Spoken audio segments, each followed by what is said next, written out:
বিএনপির ক্যারা উঠিছে। ক্যারা মানে কি আমরা জিগান না, ইলিয়াসের একটা ভিডিও আছে শাওনের ক্যারা উঠিছে, আমি দেখি না ভিডিওটা, শুধু থাম্বনেল দেখেছি, তাই ক্যারা মানে আমি জানি না, কিন্তু ক্যারা কথাটা খুব পছন্দ হয়েছে। বিএনপির ক্যারাটা বোঝার জন্য আপনাকে না মেডিকেল সায়েন্স কই, হ্যাঁ আবার ডরায়েন না, সেটা খুব সহজ জিনিস।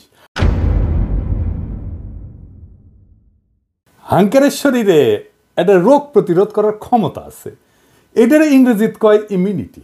এই ইমিউনিটি আছে জন্যই আমরা এত দূষিত পরিবেশে দূষিত খাবার খাইয়াও নিত্যদিন রোগে ভুগি না।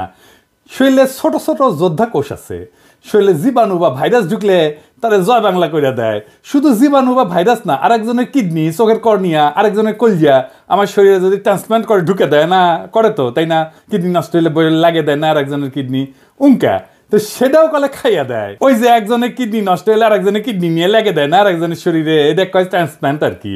তো ওই ট্রান্সপ্লান্ট করলে না ওই যোদ্ধা কোষ খাইয়া দেয় কলে, বুঝছাও, ওই যে যেটা ট্রান্সপ্লান্ট করছে, যেটা ঢুকাইছে, সেই জন্য ট্রান্সপ্লান্ট করার পরে মেলা ওষুধ খেতে হয় ওই যোদ্ধা কোষগুলোকে থেমে রাখার জন্যে, চেপে রাখার জন্যে। তো ওই যোদ্ধা কোষের ক্যারা হইলে নিজের শরীরের উপরে নিজেই ঝেপে পড়ে, তার মানে শরীরের এই চামড়া মনে হয় তার নিজের চামড়া না, এটা অন্যের চামড়া, ব্যাস তাহলে শেষ, শরীরে সোরেসিস হবে।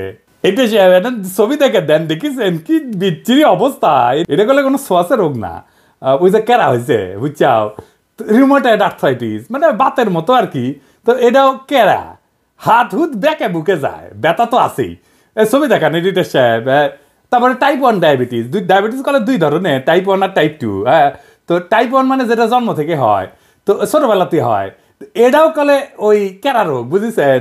তো এটা ডাক্তারি ভাষায় কয় অটো ইমিউন ডিজিজ। আমি যদি ডাক্তারি বই লিখলামিনি তাহলে এই রোগ রে লিখলামিনি, নিজের নিজেই মারে, এত খারাপ কথা কেঁকে করে লেখা যায়, তাই ক্যারা রোগ লিখলামিনি, ক্যারা। ইনকা ক্যারা হয়েছে বিএনপি, ওই নিজের দলের ইতিহাস ঐতিহ্য অবদান, এমনকি জিয়া খালেদার সিলসিলার বিরুদ্ধে দাঁড়াইছে। কেমনে দাঁড়াইছে আসেন দেখি। জিয়াউর রহমান বাংলাদেশের রাজনীতিতে কয়েকটা বেসিক মৌলিক কন্ট্রিবিউশন আছে, অবদান আছে। কি কি? 1 নাম্বার, তিনি বাকশালী শাসন থেকে গণতান্ত্রিক ব্যবস্থা উত্তরণ ঘটাইছিলেন। এর ইন্টারেস্টিং ব্যাপার হইতেছে যে বাংলাদেশই পৃথিবীর ইতিহাসে প্রথম এবং একমাত্র দেশ যা মার্শাল ল অধ্যাদেশ দিয়ে গণতন্ত্রের উত্তরণ ঘটেছিল। আমরা এই প্রসঙ্গে পরে আসবো, কারণ বিএনপির কর্মীদের জানা উচিত যে তাদের নেতারা দলের আদর্শ, নীতি, উদ্দেশ্যের সাথে কি বিপুল প্রতারণা কইরা দলটারে ধ্বংস করিচ্ছে। 2 নাম্বার, জিয়াই বাংলাদেশের নাগরিকদের প্রথম পলিটিক্যাল আইডেন্টিটি দিচ্ছেন। পলিটিক্যাল আইডেন্টিটি খুব গুরুত্বপূর্ণ একটা জাতির জন্য, এটা দেশের জন্য, রাজনৈতিক জনগোষ্ঠী হিসেবে গড়ে ওঠার জন্য। আমার জনগণ কোথায় ভারতীয় জনগণের চাইতে আলাদা, আমরা কিভাবে পশ্চিমবঙ্গের বাংলাভাষী বাঙালির চাইতে আলাদা, এইটা 72-এর সংবিধানে ছিল না। এটা জিয়ার খুবই মৌলিক কন্ট্রিবিউশন। 72-এর সংবিধানে আমরা বাঙালি জাতি, বাংলাদেশের সকল নাগরিকের জাতিসত্তা বাঙালি। আমরা কি সবাই বাঙালি? ইন্ডিয়া মুক্তিযুদ্ধের সময় পোস্টার করে দিয়েছিল যে বাংলার হিন্দু, বাংলার বৌদ্ধ, বাংলার খ্রিস্টান, বাংলার মুসলমান, আমরা সবাই বাঙালি না। আমরা সবাই বাঙালি না। বাংলাদেশের স্বীকৃত 50টা নৃগোষ্ঠী আছে, চাকমা, মারমা, সাঁওতাল, গারো, ত্রিপুরা, বম, ম্রো, হাজং, খাসিয়া আছে না। আমাদের এই ছোট দেশে 47টা ভাষা আছে, কি বিপুল বৈচিত্র্য আছে, সবাইকে আপনি বাদ দিয়ে দিবেন বাঙালি কয়া? এই যে ইনক্লুশন, সবাইকে নিয়ে আসা, এটা কে করেছে? জিয়া করেছে, আমাদের বাংলাদেশি জাতি পরিচয় দান কইরা।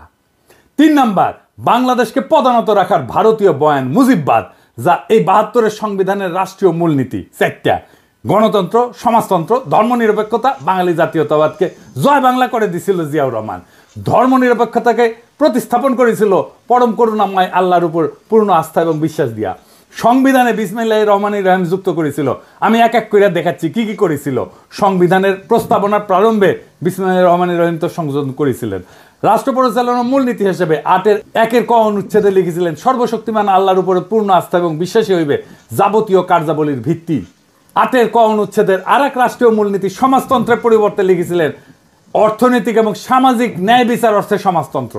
25-এর 2 অনুচ্ছেদে রাষ্ট্র ইসলামী সংহতির ভিত্তিতে মুসলিম দেশগুলোর মধ্যে ভ্রাতৃত্ব সম্পর্ক সংহত, সংরক্ষণ এবং জোরদার করিতে সচেষ্ট হইবে, এই মর্মে নতুন অনুচ্ছেদ সংযোজন করেছিলেন। ধর্মভিত্তিক রাজনৈতিক দল গঠনের উপরে সাংবিধানিক বাধা অপসারণ করেছিলেন। একদলীয় বাকশাল ব্যবস্থা বাতিল করেছিলেন এবং সুপ্রিম কোর্টের একটা মৌলিক এখতিয়ার পুনর্বলবৎ করছিলেন। এই সুপ্রিম কোর্টের মৌলিক এখতিয়ার কি, যা জিয়া আবার বলবৎ করেছিলেন? কি সেটা? খুবই গুরুত্বপূর্ণ, আসেন এরা বুঝে দেখি। এটা বুঝতে হইলে বাকশালের দুইটা জিনিস ভালো করে বুঝতে হবে। বাংলাদেশ নামের যে রাষ্ট্র 1971 তৈরি হয়েছিল, সেই রাষ্ট্রটাকে কার্যত ধ্বংস করে দেয় বাকশাল। বাকশাল কিভাবে মুক্তিযুদ্ধের মধ্যে দিয়ে গঠিত রাষ্ট্রকে ধ্বংস করেছিল? দুইভাবে। এক, বাকশাল যে আইনে হয়, সেই 4th সংশোধনী আইন 1975 সংবিধানের অনুচ্ছেদ 11 সংশোধন করে বলা হয়েছিল, ইংরেজিত এটা, ইংরেজিত যেতে কইছে তাই ঠিকই কইছে, তাই না? এটা বাংলা করলে দাঁড়ায়, সংশোধনের আগে সংবিধানের অনুচ্ছেদে 11তে লেখা ছিল যে প্রশাসনের সর্বস্তরে জনগণের নির্বাচিত প্রতিনিধিদের মাধ্যমে জনগণের অংশগ্রহণের কথা বলা ছিল। এটা বাতিল করে দেওয়া হলো। অর্থাৎ রাজনৈতিক নেতৃত্ব বা সোজা বাংলায় শাসক নির্বাচনের ক্ষমতা আর রাষ্ট্রীয় কাজে রাজনৈতিক জনগোষ্ঠী হিসেবে জনগণের অংশ নেওয়ার ক্ষমতাই থাকলো না। এই কাজটাই করেছিল হাসিনা, বিনা ভোট, নৈশ ভোট, দামি ভোট কইরা। এটাই ইন্ডিয়ান প্ল্যান, যে বাংলাদেশের ভূখণ্ড থাকবে, মানুষ থাকবে, কিন্তু নেতা নির্বাচনের ক্ষমতা থাকবে না, যেটা হাসিনা করেছিল। 2 নাম্বার, সংক্ষুব্ধ কোনো নাগরিকের আদালতে যাওয়ার একটা মৌলিক অধিকার ছিল 44 অনুচ্ছেদে।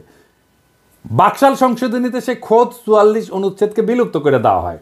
একই সাথে 102 অনুচ্ছেদে সুপ্রিম কোর্টকে দেওয়া অধিকার, অর্থাৎ সংক্ষুব্ধ কোনো নাগরিকের আবেদন শুনতে এবং প্রতিকার দিতে নির্বাহী বিভাগকে আদেশ দেওয়ার আদালতের ক্ষমতাকেও বাতিল করে দেওয়া হয়। মানে রিট আপনি করতেও পারবেন না, আদালত রিট শুনতেও পারবে না। রিট জিনিসটাই বাতিল করে দিছিল। সোজা কথায় 4th সংশোধনী আইন রাষ্ট্রের নাগরিকের সংক্ষুব্ধ হওয়ার মৌলিক অধিকার রদ করে দিছিল। এটা জিয়া পুনরায় বলবৎ করছিলেন। এইটা আদালতের একটা মৌলিক ক্ষমতা, রিট গ্রহণ করার ক্ষমতা, রিট শোনার ক্ষমতা। এই বৈপ্লবিক পরিবর্তনটা সংবিধানে ছিল কিভাবে? 5ম সংশোধনীর মাধ্যমে। এই যে যা যা জিয়া করছিল রাষ্ট্র গঠনের ক্ষেত্রে, তাই 5ম সংশোধনী। শুধু তাই না, জিয়ার শাসনের বৈধতা ছিল 5ম সংশোধনী।